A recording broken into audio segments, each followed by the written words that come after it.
Hello to the world and to the kingdom citizens. I greet you in the precious holy name of Yeshua Messiah, Yeshua HaMashiach, who said in his word, John 8:32, and ye shall know the truth, and the truth shall make you free.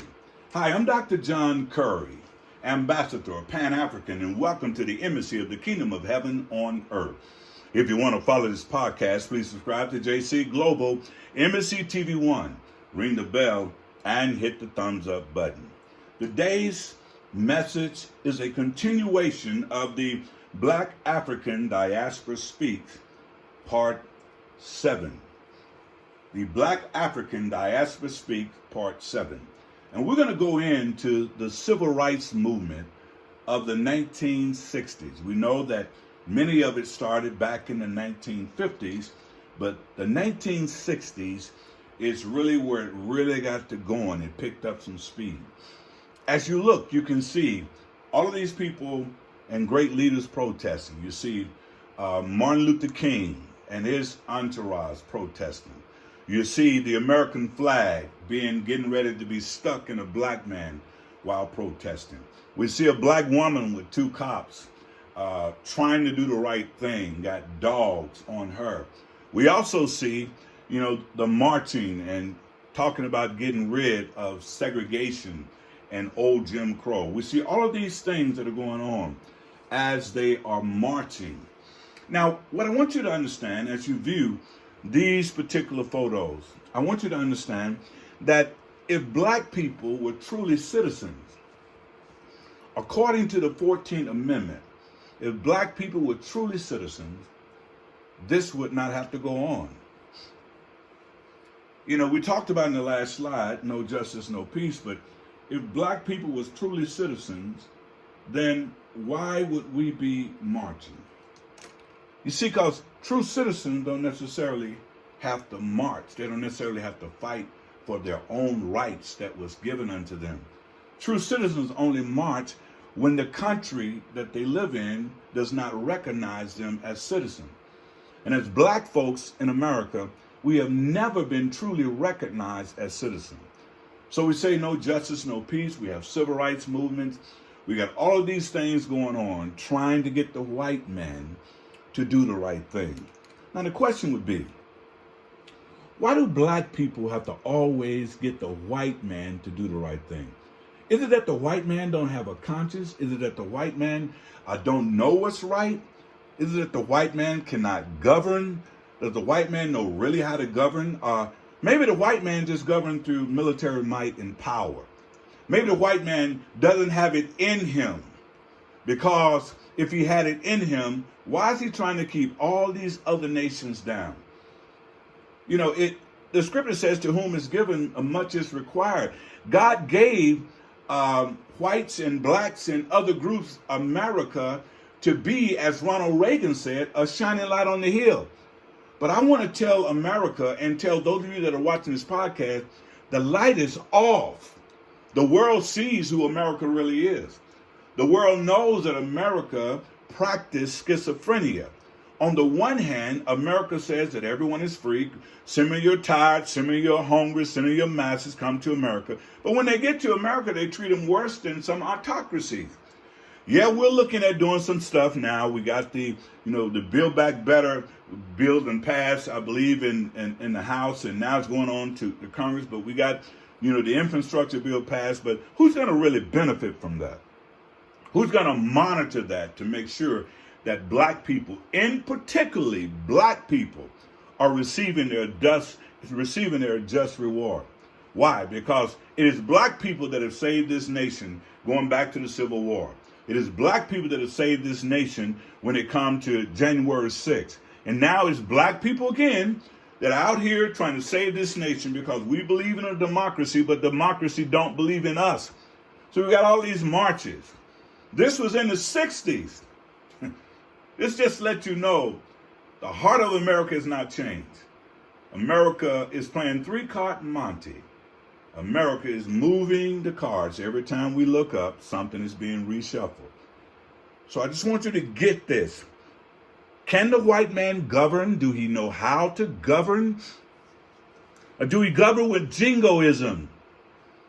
You see that flag that's to your right, that flag that this white man is wanting to basically kill a black man with the American flag. And white people think that's good. They really think, wow, he's a patriotic white man. And so do white people know how to govern? And if they do know how to govern, why can't they govern for everyone? Here's why they can't govern for everyone. Because if they govern for everyone, they know they will be wiped out. Why? Because the melanin that is in black and brown people will soon wipe them out. So they have to keep this segregation. They have to keep all of these manipulations. And if you know George Wallace of Alabama, he said segregation now, segregation tomorrow, and segregation forever. Why? Because he knew when black and white integrate, whites will disappear. Not knowing that God is the one that's in control. White people, you cannot save yourself. Become a kingdom citizen and watch and see what God will do for you. Next slide. When we look at Martin Luther King and Malcolm X, one thing that I really love about these two brothers, one speaks for our love and another one speaks for our manhood. Martin Luther King preached love for everyone, but he got shot by a white man. Now you would think that if you're preaching love for everyone, they wouldn't kill him. White people wouldn't kill him. He got shot by a white man. Malcolm X preached black love and he got shot by a black man. So what's the conundrum? The conundrum is that we still have to come and love each other. And the white man gonna do what the white man gonna do. When he feels threatened, he wants to attack. When he feels threatened, he wants to tell you, let's have a conversation. But I want every black person on the planet to hear me when I tell you this here. Stop giving white folks victim impact statements. When they tell you, let's have a discussion about it. Let's see what we can work out. Tell me how bad it was. Like they don't know. That's the same stuff they were trying to tell my mother and my father. Well, we're doing the very best we can to try to help you people. We're doing the very best we can to try to make y'all feel good. And, but yet we're going to keep segregation and we're going to keep isolation.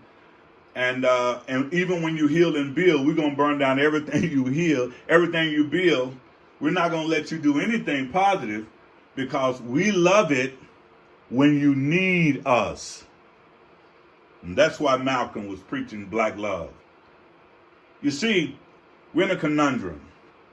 The white man don't know if he want to love us or hate us.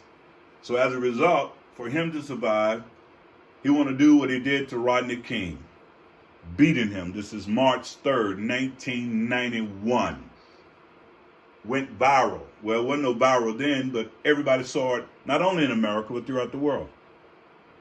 The cops got off, and nobody went to jail.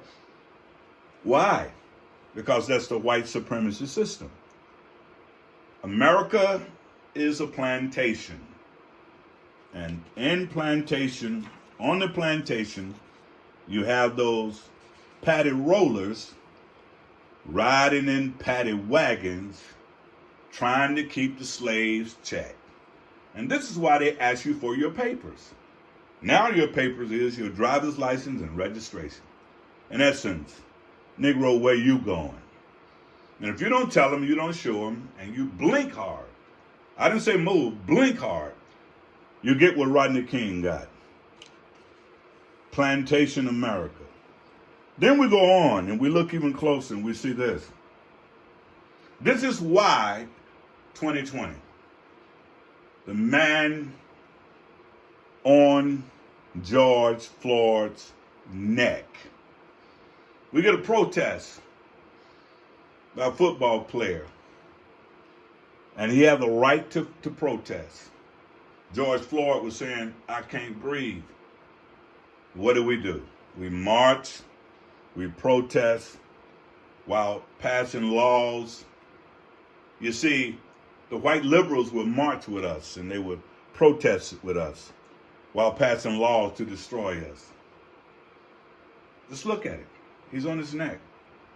He could care less. A black man dying. This is what you call public lynching. And we've been dealing with this. The struggle continues. The struggle continues. And to this day, they still do not want to pass laws to prevent these struggles from happening to black folks. So what's going on with black folks in America and throughout the diaspora?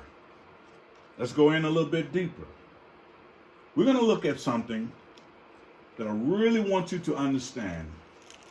When you think of no justice, no peace, I want you to think, why do we need justice when we're considered to be a free people? I trust you can enjoy this podcast, and I trust that you can receive it in the intent that it was given. And if you want to follow this podcast, please subscribe to JC Global, Embassy TV 1. Ring the bell and hit the thumbs up button. God bless.